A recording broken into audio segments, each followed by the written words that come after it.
At dawn, when you have trouble getting out of bed, tell yourself, I have to go to work, as a human being. Marcus Aurelius, Meditations. Even though it's easier to stay in bed, even though the day feels overwhelming before it even begins, still I rise. Because like Marcus, I believe mornings aren't just routines, and they are rituals, a sacred moment to begin again. Before we dive in, I'd love to hear from you in the comments. What's one thing you do every morning to ground yourself before the world starts pulling at you? In this video, I'll show you how I've brought the ancient wisdom of Marcus Aurelius into my mornings, in a way that's simple, intentional, and transformative. If you enjoy Stoic content like this, feel free to like this video to support the channel and subscribe for more. The alarm goes off, and for a moment, I hesitate. The warmth of the blankets, the softness of the pillow, the stillness of the early hour, they pull me in gently, like a tide trying to keep me anchored in sleep. But then I remember Marcus Aurelius's words. What were you created for? To feel nice and warm?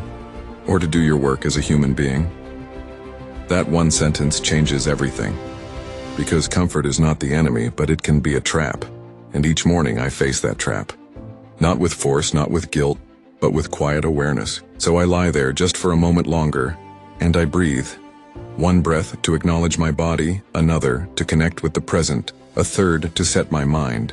Before my feet even touch the ground, I whisper an intention. This day belongs to my purpose, not my comfort. It's not about leaping out of bed like a machine. It's not about conquering the morning through force or pressure. It's about rising with meaning, waking with awareness, beginning with integrity. Marcus reminded us that we are part of nature, that just as the birds rise to sing and the ants rise to work, we too are made for action, for service, for doing what is in harmony with our higher selves. And so each morning I gently turn inward and ask, what is my work today? Not just my job or my to-do list, but my deeper work, the kind of work that shapes who I am becoming. I remind myself, today I don't rise to chase success. I rise to practice virtue, to be calm in the midst of noise, to act justly even when it's difficult, to speak with honesty, to live with courage. These are the things worth rising for, and as I slowly sit up and plant my feet on the ground, I feel the shift. From sleep to wakefulness, from passivity to purpose. This small act, the simple choice to get out of bed with clarity and calm, is the first victory of the day. Because how we begin echoes into everything that follows. So tomorrow, when you hear the alarm, pause, breathe, and remember, you were not made to stay hidden beneath the covers. You were made to live, you were made to serve, you were made to rise. Each morning after I rise with intention, I make space for stillness. Not to silence the world, but to listen to it more deeply. Not to escape reality, but to understand my place within it. I sit quietly, eyes closed. The world is already moving, the wind brushing against the window, the faint hum of life waking up around me. And within that stillness I begin to shift my awareness. I imagine the earth from above, slowly spinning through the vastness of space. I see the oceans shimmering, clouds forming, cities waking up like scattered pulses of light. Then I zoom further out. Stars are being born and dying. Galaxies stretch and bend in every direction. Time unfolds across a canvas far larger than I can comprehend. And there, in the middle of it all, is me. One tiny breathing life, a flicker in the endless cosmic night. This is not to make myself feel small, but to make myself feel alive. Because in seeing how vast everything is, I begin to see how precious this brief moment truly is. The things I often worry about shrink. Deadlines, opinions, setbacks, distractions, and they lose their grip. Because in the grand rhythm of the universe, they are passing weather, temporary, impermanent. And so am I. I remind myself, my problems are not as permanent as they feel. My time is not as abundant as I assume. I must live now, not tomorrow, not when things feel easier, but now, because this moment is the only one that's real. In this quiet space, I let go of the illusion of control. I release the urge to rush. I accept the truth. Life is fragile, and because of that, it is beautiful. I often think of this image. My life as a single drop of morning dew resting on a leaf, glistening with light, perfect in its stillness, and then gone, evaporated by the sun, not wasted, not lost, but complete in its brief shining presence. That is how I want to live each day, with reverence, not regret, with awareness, not distraction, with full presence, even if only for a little while. This practice of meditating on impermanence grounds me in the truth that so many ignore, that nothing lasts, that change is constant, and that within that change I can still choose peace, clarity, and gratitude. So I breathe, and I sit, and I listen to the silence behind the noise, not to escape the world, but to return to it, more awake. After meditation, while the world is still quiet, I open my journal. This is not a diary. It's a compass, a sacred space to examine my inner world, and to return to myself honestly, gently, without noise. Marcus Aurelius didn't write meditations for an audience. He didn't write to impress. He wrote to confront himself, to shape his thoughts, to align his actions with his principles, to prepare his soul for the day ahead. And I try to do the same. Each morning I begin with gratitude, not as a ritual of habit, but as a deliberate act of attention. I write down 3 things I'm truly grateful for, not vague ideas, but real specific things: the warmth of my morning tea, a conversation I had yesterday, the chance to begin again today. Gratitude softens the mind. It reminds me that there is always more right with life than wrong, if I choose to see it. Then I reflect on a Stoic principle, a quote from Marcus, Epictetus, or Seneca, something I've read or something I've struggled with. I write it down slowly. I let the words work on me. Some days I ask myself, what virtue do I want to carry into today? Other days I ask, where did I act from impulse instead of reason yesterday?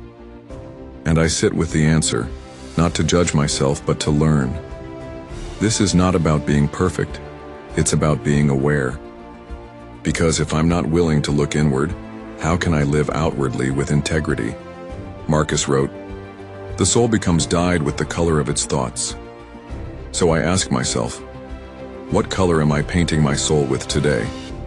Am I choosing thoughts that are rooted in wisdom, or in fear, in virtue, or in vanity?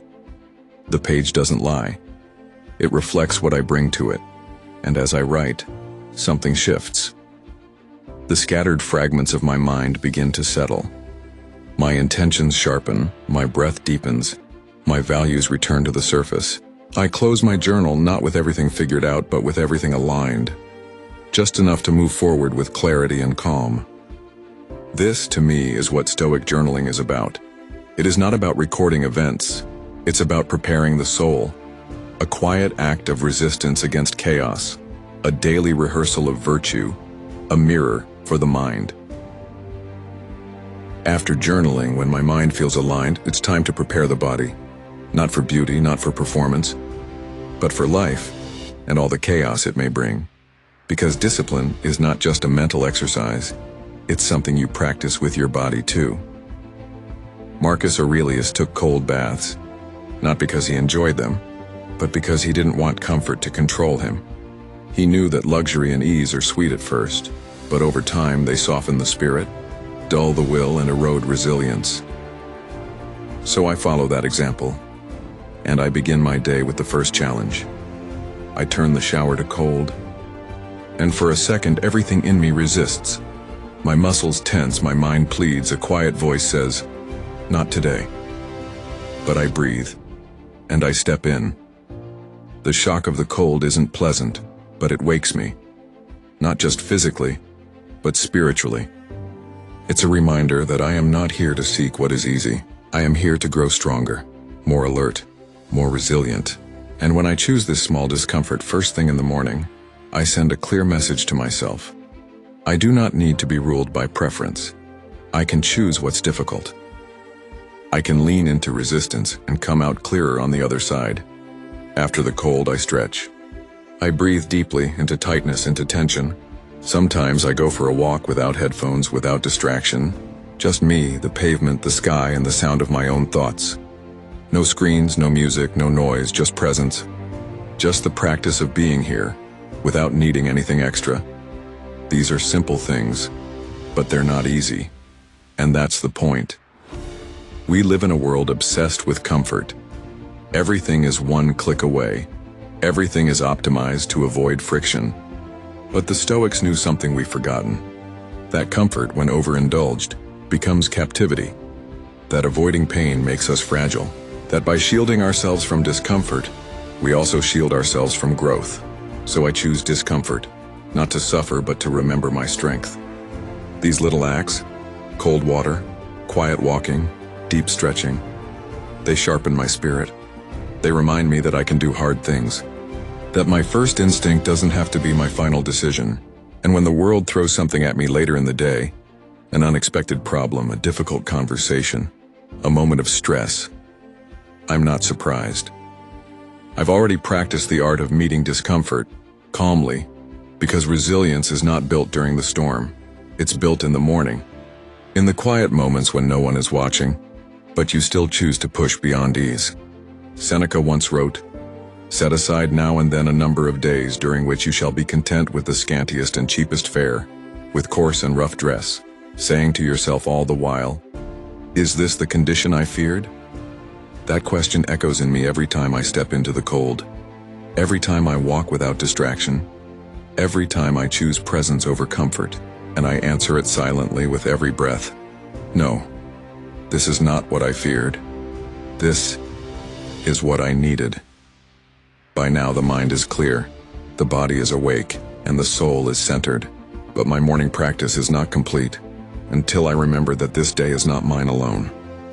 Marcus Aurelius wrote, "We were born for cooperation, like feet, like hands, like eyelids working together." So I pause before I fully enter the day and I remind myself, this life is not just about me, not just about my schedule, my goals, my comfort, or even my personal growth. Because if all my effort only serves me, then I've missed the very purpose of being human. We are here for each other. I sit quietly and ask myself, who can I serve today? Not in some grand or dramatic way, but in the quiet moments, the subtle gestures, the unnoticed kindness that Stoicism calls us to practice. Maybe today I offer someone my full attention. Maybe I respond with patience instead of frustration. Maybe I choose to hold back criticism and offer encouragement instead. Maybe I simply show up, present, open, and kind, for the people I live with, work with, or meet for just a moment in passing. I set an intention. Today I will listen more. Today I will be a calming presence for someone. Today I will speak with gentleness, especially when I'm tempted not to. These aren't just wishes, they are commitments. Small acts of daily virtue that shape how I move through the world. Because what use is philosophy if it never leaves the page? What use are values if they don't show up in how I treat others? Marcus reminded himself, and us, that every encounter is an opportunity to practice our principles. He wrote, "When you wake up in the morning, tell yourself, the people I deal with today will be meddling, ungrateful, arrogant, dishonest, jealous, and surly." And still he reminded himself to meet them with reason and with grace. So I prepare my mind for those encounters. I remind myself that not every person I meet today will be kind or patient or just, but I can be, because my response is mine to own. This part of my morning is not about controlling others. It's about aligning myself with my deeper nature and choosing to be a force of calm, of strength, of goodness, in a world that desperately needs more of all three. Even if I don't say a word, my presence can speak for me. Through a quiet smile, a moment of compassion, a decision not to rush, not to judge, not to complain. And when I fall short, maybe because I will, I don't scold myself. I return to this practice the next day. Because living for others is not a destination. It's a discipline, a daily return to something higher than the self. And so as my morning comes to a close, I carry these intentions with me like a torch, guiding my steps through the day ahead. Let others chase ambition. Let others chase comfort. I will chase character. Because I was not made to live alone. I was made to live with others, to serve others, and in doing so, to fulfill my highest duty as a human being. So that's how I apply Marcus Aurelius's morning ritual. Wake with purpose. Meditate on impermanence. Journal with intention. Embrace small discomforts and step into the world with service in mind. Not perfectly, not always easily, but with awareness and a quiet devotion to becoming just a little better each morning. What about you? What part of this routine speaks to your soul? Let's talk in the comments. I read every single one. And if this video helped you reconnect with your own mornings, feel free to like it, share it with someone who needs it, and subscribe for more Stoic reflections and daily practices rooted in ancient wisdom. Thank you for being here. I'll see you in the next one.